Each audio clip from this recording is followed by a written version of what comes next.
America से बड़ा super power कौन सा देश है? क्या कोई ऐसा मुल्क है जो अमेरिका से सीधे सीधे टक्कर ले सके?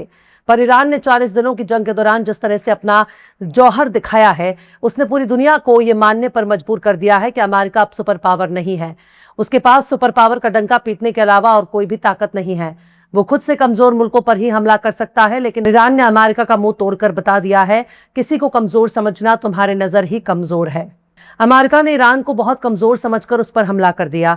सोचा था जैसे वेनेजुएला पर हमला करके उसे अपने कंट्रोल में ले लिया, ठीक उसी तरह से ईरान पर हमला करके पूरे ईरान पर कब्जा कर लेंगे।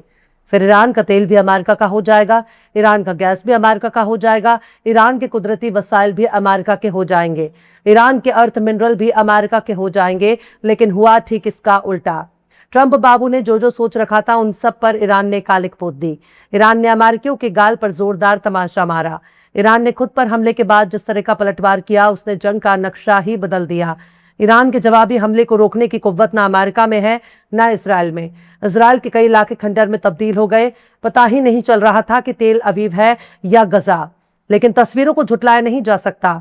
ईरान ने बहुत बुरी तरीके से अपना जवाबी कार्रवाई किया, लेकिन याद रखिए, ईरान ने किसी पर हमला नहीं किया। हमला करने वाले अमेरिका और इजराइल ही थे। ईरान ने तो सिर्फ अपनी दिफा में, अपने डिफेंस में, अपने तहफ्फुज में जवाबी कार्रवाई की। और जिस तरह से मुंह तोड़ जवाब दिया, उससे अमेरिका के 16 मिलिट्री ठिकाने तबाह बर्बाद हो गए, नेस्तो नाबूद हो गए, जिसकी गवाही खुद अमेरिका की मीडिया ही दे रही है। पर ट्रंप बाबू करे भी तो क्या करे। अमेरिका कह रहा था कि हमने अपने मकसद को हासिल कर लिया, इसलिए एपिक फ्यूरी बंद कर रहे हैं। बाकायदा ट्रंप ने अपने विदेश मंत्री को मीडिया के सामने लाकर खड़ा किया था, तो उस वक्त मार्को रूबियो कह रहे थे कि हमने अपने मकसद को हासिल कर लिया। क्या मकसद हासिल किया? मकसद में क्या क्या शामिल था, इस बारे में तो उन्होंने कुछ नहीं बताया, लेकिन शुरू से लेकर यही कह रहे थे कि हमने ईरान को तबाह कर दिया, बर्बाद कर दिया, नेस्तो नाबूद कर दिया।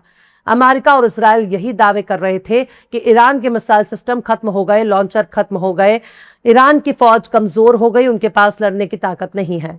लेकिन अब अमेरिकी अखबार वॉशिंगटन पोस्ट ने अमेरिका की खुफिया एजेंसी CIA के हवाले से एक ऐसी खबर पेश की है, जिससे पता चलता है कि ईरान के पास पहले जितने मोबाइल मिसाइल लॉन्चर थे, उनमें अभी भी 75% बचे हुए थे। पहले जितने मिसाइल और ड्रोन थे, उनमें से 70% अभी भी बचे हुए हैं। शायद यही वजह है कि ईरान 10 साल तक अमेरिका के साथ जंग लड़ने के लिए तैयार था, पर अमेरिका के हथियार ही खत्म हो गया है और ट्रंप बाबू को जंग बीच में ही रोकने के लिए मजबूर होना पड़ा। अमेरिकी खुफिया एजेंसी CIA ने ट्रंप इंतजामिया को एक खुफिया रिपोर्ट पेश की है। इसमें कहा गया है कि अमेरिका के लगाए नेवल ब्लॉकेट को ईरान कम से कम 3-4 महीनों तक बहुत आसानी से झेल सकता है। यानी 90 से लेकर 120 दिन तक वो अमेरिका की समुद्री नाकाबंदी को बर्दाश्त कर सकता है, और इसके बाद ही ईरान को किसी तरह की कोई आर्थिक दिक्कत पेश आएगी। यानी अमेरिका की खुफिया एजेंसी यही बता रही है कि ट्रंप बाबू ने जो हार्मुज को घेरा है, ईरान के ही जहाजों को ईरान के बंदरगाहों पर जाने से रोक रहे हैं। इससे कोई खास फायदा होना नहीं है, सिर्फ वक्त की बर्बादी है, और ईरान 3-4 महीनों तक इस परेशानी को झेल सकता है। वो सब्र और तहम्मुल के साथ अमेरिका की इस मनमानी को बर्दाश्त कर सकता है, और 3-4 महीने बाद ही कोई दिक्कत पेश आएगी, वरना ईरान बिल्कुल मस्त मौला बना घूम रहा है। इस रिपोर्ट में कुछ खास बातों का जिक्र किया गया है। इसमें ब्लॉकेट के असरात के बारे में बताया गया है। अमेरिका ने ईरान के बंदरगाहों को घेर रखा है ताकि ईरान तेल न बेच सके।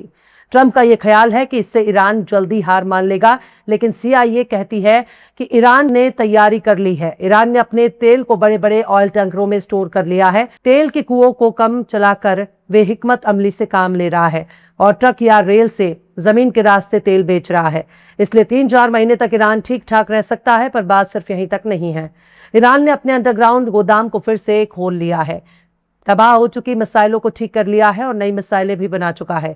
यानी पहले जितने मिसाइल और ड्रोन थे, उनमें 70% अभी भी बरकरार हैं। ईरान के पास पहले जितने मिसाइल लॉन्चर थे, उनमें से अभी भी 75% बचे हुए हैं। वॉशिंगटन पोस्ट ने CIA की रिपोर्ट के हवाले से जो खबर बताई है, उसमें साफ जाहिर हो रहा है कि यह रिपोर्ट ट्रंप के दावे से बिल्कुल अलग है। ट्रंप कह रहे हैं कि ईरान की मिलिट्री और ईरान की इकोनॉमी खत्म हो गई है, लेकिन CIA की रिपोर्ट कहती है कि ट्रंप जितने दावे कर रहे हैं, ईरान के हालात उतने बुरे नहीं। हालांकि ईरान ने अमेरिका की इस रिपोर्ट को भी खारिज कर दिया। ईरान का कहना है कि हमारी मिसाइल और लॉन्चर की तादाद 28 फरवरी के मुकाबले 25% नहीं बल्कि 120% हो गई है। अब्बास अरागची ने अपने सोशल मीडिया पोस्ट में कहा कि हर बार जब कोई थालसी हर टेबल पर होती है तब अमेरिकी मिलिट्री का सहारा लेता है। क्या यह दबाव बनाने की सस्ती तरकीब है या कोई दूसरा शख्स फिर से ट्रंप को धोखा देकर नए जाल में फंसा रहा है? वजह जो भी हो, नतीजा एक ही है, ईरानी कभी किसी दबाव में आगे झुकेंगे नहीं। अपने इसी पोस्ट में अब्बास अरागची ने अपना एक ऑफिशियल स्टेटमेंट जारी किया है जिसमें उन्होंने सीधे सीधे बताया है कि CIA गलत कह रही है। हमारी मिसाइल और लॉन्चरों की तादाद 28 फरवरी के मुकाबले 75% नहीं बल्कि 120% हो गई है। अपने आवाम के तहफ्फुज़ की तैयारी 1000% हो चुकी है। अब्बास अरागची समझा रहे हैं कि तुम अमेरिकी बातचीत के वक्त हमला कर रहे हो, लेकिन हम नहीं झुकेंगे। तुम्हारी CIA भी मान रही है कि हमारी मिसाइल पावर अभी भी बहुत मजबूत है और हम कहते हैं कि वो ताकत और बढ़ गई है। पर बात सिर्फ यहीं तक नहीं है। बीते महीने अप्रैल में भी इंडिपेंडेंट ने अपनी रिपोर्ट में कंफर्म किया था कि ईरान के पास चीन के लिए तकरीबन 120 दिनों तक कच्चा तेल मौजूद है। 15 अप्रैल को किए गए अपने एनालिसिस में कयास लगाया गया कि ईरान पर मुस्तकबिल में नाकेबंदी का कोई असर पड़ने की गुंजाइश नहीं है क्योंकि पहले से ही काफी मात्रा में तेल मौजूद है। खैर, अमेरिका के नेशनल सिक्योरिटी रह चुके जो कैंट ने भी कहा है कि अमेरिका खुफिया डिपार्टमेंट इस बात पर इत्तेफाक रखता है कि जंग से पहले ईरान न्यूक्लियर हथियार डेवलप नहीं कर रहा था। जो कैंट ने आगे कहा कि एक और गैर मुल्की हुकूमत इजराइल की गढ़ी गई कहानी और एजेंडे ने दलील जीत ली और हमें इस जंग पर मजबूर कर दिया। अमेरिका और इजराइल ने 28 फरवरी 2026 को यह बहाना बनाया कि ईरान न्यूक्लियर हथियार डेवलप कर रहा है, जबकि अमेरिकी इंटेलिजेंस कम्युनिटी और CIA इस बात की हिमायत कर रही थी कि ईरान न्यूक्लियर वेपन नहीं कर रहा है और अगर इजराइल अमेरिका के जरिए इन पर हमला किया तो ईरान इलाके में अमेरिकी ठिकानों को निशाना बनाएगा और हॉर्मुज़ को बंद कर देगा। दरअसल डोनाल्ड ट्रंप को नेतन्याहू ने ईरान में खूब सब्ज बाग दिखाए थे।